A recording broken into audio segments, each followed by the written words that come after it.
Welcome. Today's question: how do I develop a vision using design thinking? So in design thinking, we believe there are multiple futures, multiple directions that you can take, and some people find this incredibly overwhelming. I personally probably did at the start when I first started doing design thinking, but now I actually find it really comforting. I find it's fabulous because I'm like, hey, if I pick this direction, I know that I've got another 5 that I can follow. So it's kind of a comforting thing knowing that some people call these plan A, plan B, plan C, plan D, plan E. I just call them options. It's up to you what you call them. So to begin with, don't knock out any of your options, but brainstorm as many as you can. Brainstorm as many possibilities as you can. Jump on your team and say, look, what does 5 years look like for you?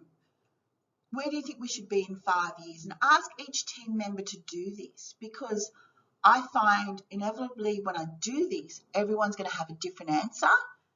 And that's fantastic because you want to garner the information from everybody. And what happens often, I find, is somebody's idea will then spark another idea in somebody else, and spark another idea in somebody else, and spark another idea in somebody else, and spark another idea in somebody else. So we end up someplace where individually none of us probably would have ever got there, but together we get there. So visions revolve around aspirations, inspirations, and imagination.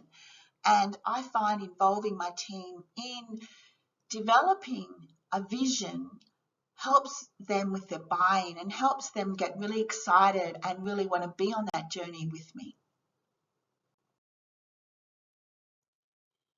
So another way to look at your vision is to define success.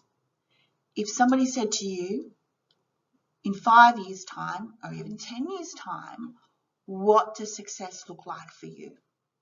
So if we're talking about 2030, for example, or 2025 even, what does success look like for you in 2025?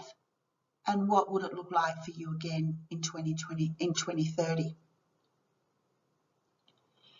And this is a really, really tough ask. But if you've already done the work already, you kind of can start to look beyond that, to dream bigger, to think bigger, to develop bold aspirations, to have big, audacious, hairy goals, to really think about, well, if I was going to be successful, what would it look like? What would it feel like? How would people perceive me? How would I know that I was successful? How am I measuring that? How would other people measure it? How would they know if I was successful?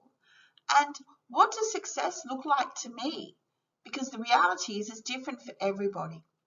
And I often like to get my team to ask them, well, if you're going to measure your success in your career, what would it look like for you? Or if you were going to measure success of this business, what would it look like for you?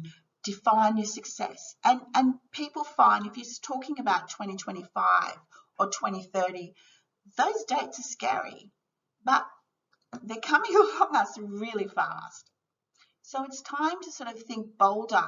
And even though we don't know a lot, and we've all been hit for 6 with coronavirus, we still are going to dream big. We're still going to have a direction. So what you want to do now is to grab that information. I'm going to turn it into one sentence. So a good vision often starts with a verb. A verb's an action word, and we're talking about a verb that helps to tell people why your vision matters. Give people a context. If you're going to have a guiding star and people are going to follow you, they need to know why. So why does it matter And who's it about? Is it about them? Is it about your customers? Is it about your stakeholders? Is it about your shareholders? Who is it about? So you need to talk about the persona. And again, you need to have your persona very clear. It should already be clear from your persona map. And you broadly want to talk about how you're going to do it. And how you're going to do it could be multitude of ways. Are you going to do something online? Are you going to do a new platform? Are you going to develop an app? Are you going to have digital kiosks? Are you going to develop a new experience for your customers? How are you going to do it? Just again, very broad statement. And how should be consistent with the amount of time that we're talking about. Look, if we're talking 5 years down the track, well, how do you plan to do that? Back, there. And finish with what? And again, very high level stuff. What will you do? So for many of you who know Simon Sinek, you'll understand the why, how, and what comes from his golden circle, and this is where this order comes from. And I want you to use this to help you to develop your one sentence vision. Now, once you've done that, what we want you to do is evaluate what you've just written. So a really good way in design thinking to evaluate something is the 5 whys, because it helps you to question what you've just written. And questioning is really healthy because you want to be sure, because if you're developing a vision that's going to take you into next year or the year after or 2 years from now, 5 years or even 10 years from now, it's going to be a guiding star. It's going to be a compass. It's going to be the thing that illuminates your pathway and the thing that helps you to overcome hurdles. You want to be sure. You want to be really sure. So now's the time to question your vision. Not in 5 years' time, now. So you start by asking why. And step 1 is to grab the vision statement you've just developed. Step 2 is ask, why do you want this vision to happen? If it's a problem, ask why this problem is happening. If it's an opportunity, ask why now.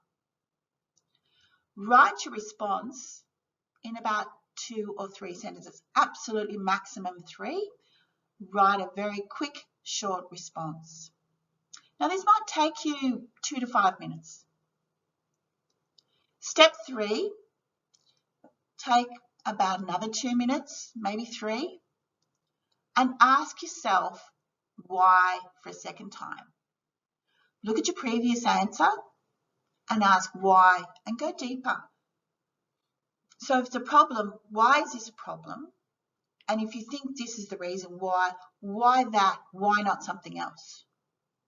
Start to go deeper, start to question deeper. So if you think about the iceberg principle, we often will go to the bit that we can see above the water, and we tend to forget the elephant in the room or the piece that's under the water, and that's usually where the gold is. So you really want to go deeper. So step 4, take another 3 minutes and ask yourself why for a third time. It could be a different response. You could go deeper on your previous response, but sit down and write 1 or 2 sentences about why. Why is that important? Why do you need to know this? Why this and not that? Why now? Step 5, do it again for a 4th time. You're digging deeper. And I know this sounds crazy, and I know a lot of you probably won't do this, but seriously, if you want to be successful, if you want to create a great vision, you need to go deep. And I'm serious, this makes a difference. Step 6, do it again for the 5th time. This is your last time that we're going to be looking at your 5 whys. So write down your response and really, really dig in deep. We don't want to have any answers the same. We actually want to keep going deeper and deeper and deeper. And you can either do this individually, you can do this as a team.